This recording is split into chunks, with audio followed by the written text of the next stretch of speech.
আমি সিসি ক্যামেরায় যা দেখছি, মোবাইলে দেখছি যে একজন বাহিরের থেকে বলতেছে এখানে কিবরা আছে, এতটুকুই আমরা মোবাইলে যা দেখছি এতটুকুই বলতে হবে, এর বেশি আর কিছু বলতে হবে না। সাউন্ডটা পাই না আমরা কথা বোঝা যায় না, আমরা যে বাহিরের থেকে বলছে গেঞ্জি পরা ওটা আমরা দেখছি আর কি মোবাইলে, আমরা বাস্তবে দেখি নাই। আপনি কি এলাকার? হ্যাঁ এলাকা।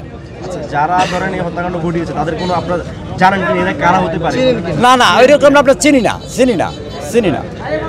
ওনার সঙ্গে কি আসলে কারো শত্রুতা রয়েছে কিনা? না, এই ধরনের এই মহল্লার ভিতরে কেউ বলতে পারবে না ওনার কেউ শত্রু আছে, কেউ মহল্লা বলতে পারবে না। উনি খুব ভালো ছেলে, ভদ্র ছেলে। উনি এই মহল্লার ভিতরে কেউ কই থাকবে না যে কারো একটা গালি দিছে বা কেউ একটা বকা দিছে বা কেউ লোকে তার দুশ্মনী আছে।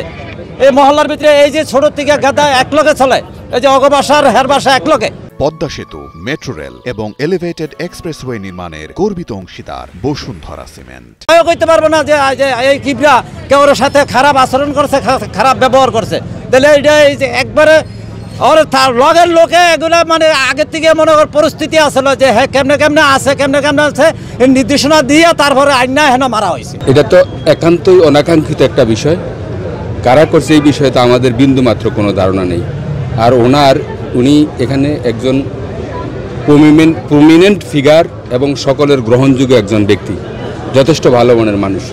সদ্য মাসখানিক আগে উনি উমরা হজ করে আসছেন। ওনার শত্রু আছে বলে আমার জানা নেই, সকলেই ওনার বন্ধু এবং উনি অনেক ভালো মনের মানুষ। কেন কি বা কারা কেন তাকে হত্যা করছে এইভাবে সন্ত্রাসী কায়দায় এবং প্রকাশ্য দিবালোকে সিসি ক্যামেরার মধ্যে, এটা অত্যন্ত ভীতিকর এবং ন্যাক্কারজনক ঘটনা।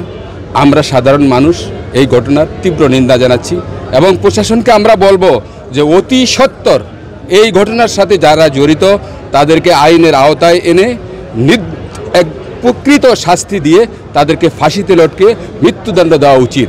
কারণ পরবর্তী সময়ে যেন এই ধরনের একজন যোগ্য এবং সাধারণ মানুষের মনোনীত ব্যক্তি, সাধারণ মানুষের হৃদয়ে রক্তক্ষরণ হচ্ছে। এখন কিবরিয়ার বুক থেকে 5টা বুলেটের রক্ত যেমন ক্ষরণ হচ্ছে, আমরা যারা কিবরিয়াকে ভালোবাসি আমাদের হৃদয়ের থেকে প্রকৃতপক্ষে রক্তক্ষরণ হচ্ছে না, কিন্তু হৃদয়ে অনেক কষ্ট হচ্ছে যা ভাষায় আমরা প্রকাশ করতে পারবো না। উনি গণমানুষের নেতা, সাধারণ মানুষের নেতা, এমন কোনো লোক না এখানে কেউ বলতে পারবে না যে উনি একটা লোকের সঙ্গে খারাপ আচরণ করছে। উনি এত ভালো মনের মানুষ এবং ভালো মনের মানুষ যারা তারাই আততায়ীর হাতে খুন হয় এবং তারা আল্লাহর রাস্তায় শহীদি মর্যাদা পায়, যেটা আমার আজকের এই মৃত্যুতে আমার এরকমই মনে হচ্ছে। চলাচল করি আমাদের ছোটোর থেকে, কিন্তু আমার অবস্থা ওর অবস্থা থাকা সত্ত্বেও এখনও রাস্তায় ডাক দিলে কয়ে আনি কই যাচ্ছে দিঘা, হ্যাঁ মামা আইতা শিখব, এই তুই তো আমার এই সম্পর্ক, কিন্তু কোনোদিন কোথাও কোনো কিছু হইতে দেখি নাই। কিন্তু কেন আজকে হইলো এটা আল্লাহ জানে আর ও জানে। আচ্ছা, যারা ধরেন আপনি যেহেতু ওনাকে চিনেন অনেকদিন যাবত, আপনারা একই বাসার এবং একই এলাকার বাসিন্দা, সেই জায়গা থেকে ওনার সাথে কি কারো শত্রুতামি রয়েছে কিনা, পূর্ব শত্রুতামি কি জানো এটা বলতে পারবো না, কারণ কি আমি তো একটা প্রাইভেট চাকরি করি, কিন্তু ওর তো সময় দেওয়া হয় না, কিন্তু মাঝে সাথে 2-1 দিন দেখা হয়। খুব এখানে নিয়মিত আড্ডা দেন এই দোকানটা দিয়ে? নিয়মিত না, মাঝে সাঝেই আসে।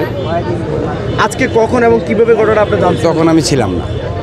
আমি ছিলাম না। আপনি কি জেনেছেন? অফিস থেকে আসছি, আমি আইসা যাই এই দেখতেছি যে এই কাহিনী কি বিয়ে আমার তো শুনে তো অবাক লেগে গেল, দৌড়ায় আসলাম, আইসা আর দেখতে পারলাম না। আমরা যতটুকু এখানে আমরা ফুটেজ যতটুকু আমরা দেখছি, ঠিক আছে, যে একজন হ্যাঁ এখানে যতটুকু আমরা দেখেছি ফুটেজে, আসলে ওইভাবে তো আর আমরা কাউকে চিহ্নিত করতে পারি নাই বা আমরা এখানে দেখতে পারি না। আমরা এখানে অবসরে তাড়াহুড়ো হঠাৎ করে মনে করেন শব্দ এগুলো শোনার পরে যতটুকু দেখতে পাচ্ছি যে দৌড়ে যাচ্ছিল, ঠিক আছে। তারা একজন হয়তো বা সাদা পরা ছিল, শাল গায়ে ছিল, আর একজন দুজনই সবাই হেলমেট পরা অবস্থাতেই ছিল।